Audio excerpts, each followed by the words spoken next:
साहिबगंज झारखंड के पूर्व मुख्यमंत्री सह उड़ीसा के पूर्व राज्यपाल रघुवर दास अपने एक दिवसीय दौरे पर साहिबगंज पहुंचे।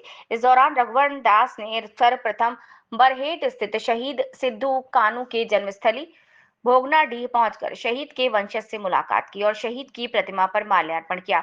तत्पश्चात शहीद स्थल पंचकटिया पहुंचकर वीर शहीद सिद्धू के कानू फूलों का झानू चांद भैरव को नमन किया। पूर्व मुख्यमंत्री रघुवर दास शहीद के वंशज से मुलाकात करने के दरमियान परिवार वालों ने अपनी व्यथा सुनाते हुए कहा कि जब से उन लोगों को सरकार के द्वारा आवास मिला है तब से लेकर आज तक रंगरोगन और मरम्मत का कार्य नहीं हुआ।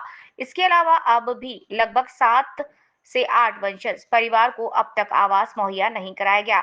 इधर पूर्व मुख्यमंत्री रघुवर दास ने सिद्धू कानू पार्क की हालत देखकर साहिबगंज उपायुक्त हेमंत सती को दूरभाष पर बात की और कहा कि आने वाले 30 जून को हुल दिवस का कार्यक्रम है, इसे देखते हुए पार्क की साफ सफाई करवाई जाए। 1996 में बुरिया समिति की अनुशंसा पर देश के पार्लियामेंट में 5वीं अनुसूची, जो हमारा शहीदों के खून से जो संविधान बना है, उसमें 5वीं अनुसूची का प्रावधान जो आदिवासी बहुल राज्य या बहुल आदिवासी बहुल जिला, इसमें देश में 10 राज्य में पेशा कानून 5वीं अनुसूची लागू हो गया। देश में अब तक 8 राज्य में पेशा कानून लागू हो चुका है। झारखंड और उड़ीसा, क्योंकि 27 वर्ष बीजेपी का शासन था, वहाँ भी पेशा कानून लागू नहीं हुआ। झारखंड में भी पेशा कानून राज्य गठन होने के बाद भी पेशा कानून लागू नहीं हुआ। जब मेरी सरकार थी तो हमने 2016 में चीफ सेक्रेटरी एवं पंचायत सचिव को बुलाया कि पेशा कानून को इम्प्लीमेंट करने का नियमावली की दिशा में कार्रवाई करो। तब पंचायत सचिव से जानकारी मिली कि आदिवासी बुद्धिजीवी मंच, जो एक विशेष धर्म के द्वारा संचालित होता है, उन्होंने जो झारखंड में पंचायती राज नियमावली कानून बना उसको चुनौती दिया था और झारखंड में 6ठी अनुसूची लागू हुई। हाईकोर्ट ने भी इसको रिजेक्ट किया। फिर हाईकोर्ट से आने के बाद सुप्रीम कोर्ट आदिवासी बुद्धिजीवी मंच में गया और 2017 में माननीय सुप्रीम कोर्ट का न्यायालय का आदेश आया कि झारखंड में 5वीं अनुसूची ही लागू है। जब 2017 में सुप्रीम कोर्ट में जजमेंट आने के बाद 2018 में हमने सभी 14 विभाग के सेक्रेटरी को आदेश दिया इसके अपने अपने विभाग से नियमावली और जो आपके विभाग में आता है उसको आप उस दिशा में कार्रवाई आप काम करना शुरू करें। इसी बीच आप सभी जानते हैं 2019 में फिर पार्लियामेंट का चुनाव आ गया, फिर उससे काम बाधित हुआ। फिर विधानसभा का चुनाव हुआ, बीजेपी को जनादेश नहीं मिला। माननीय हेमंत सोरेन के नेतृत्व में कांग्रेस जेएमएम आरजेडी को जनादेश मिला और हेमंत सरकार ने 2023 में पेशा नियमावली प्रारूप को जो ड्राफ्ट था उसको सार्वजनिक कर आम जनता और सामाजिक संस्था से आपत्ति और सुझाव मांगा। उस आपत्ति और सुझाव को सम्मिलित करते हुए फिर झारखंड सरकार ने टीएसी की बैठक की। जो टीएसी में माननीय विधायकगण होते हैं उनकी भी आपत्ति और सुझाव भी ली गई। 2024 में भारत सरकार के पंचायती राज के जॉइंट सेक्रेटरी भी आया और 3 राज्य के अधिकारियों के साथ, जिसमें झारखंड, उड़ीसा, छत्तीसगढ़ के अधिकारियों के साथ भी वार्ता करके पंचायती नियमावली प्रारूप पर चर्चा हुई।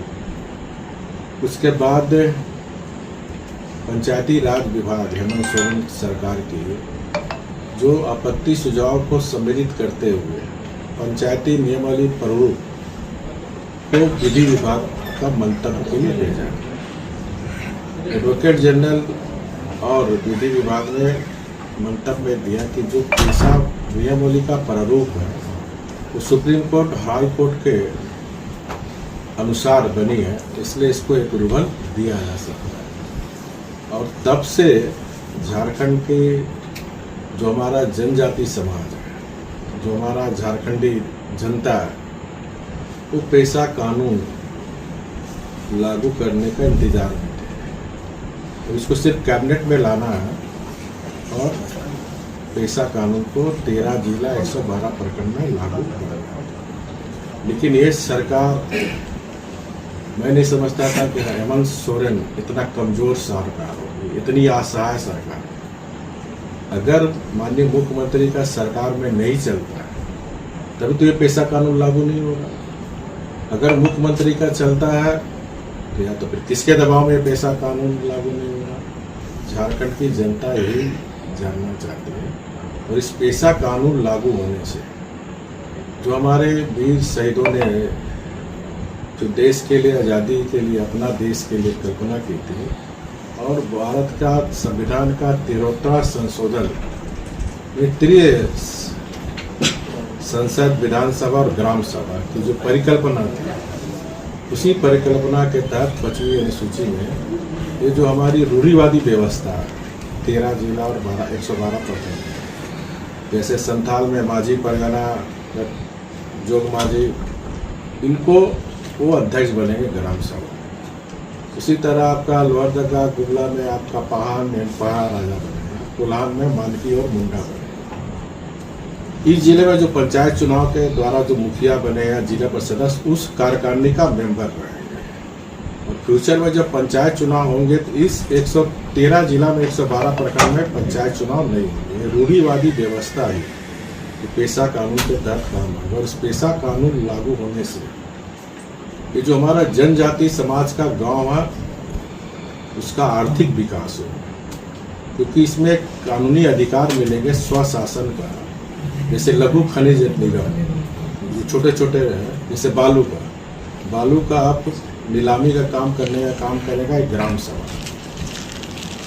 तो बालू का जो रेवेन्यू आएगा वो ग्राम सभा में पैसा जमा होगा। उसी तरह वन से उत्पादित उपज, चाहे वो महुआ हो, चाहे तेंदुपत्ता हो, जो भी नीलामी होगा उसका रेवेन्यू आएगा ग्राम सभा। उसी तरह छोटे मोटे गांव में जो झगड़े होते हैं उसका भी निष्पादन करने का काम ग्राम सभा, और उसको अधिकतम 1000 फाइन करने का अधिकार। ग्राम में, गांव में कोई झगड़े होते हैं तो बिना ग्राम सभा के अनुमति से पुलिस गांव में नहीं जा सकती। अगर कोई ऐसा केस होता है तो ग्राम सभा डीसी एसपी के पास रिकमेंड कर सकता है कि इसमें केस किया। अन्यथा अगर कोई उग्रवादी या आतंकवादी या कोई वेटनर क्रिमिनल, पुलिस को जरूरी है गिरफ्तार करना, तो पुलिस गिरफ्तार करके ग्राम सभा को सूचना दे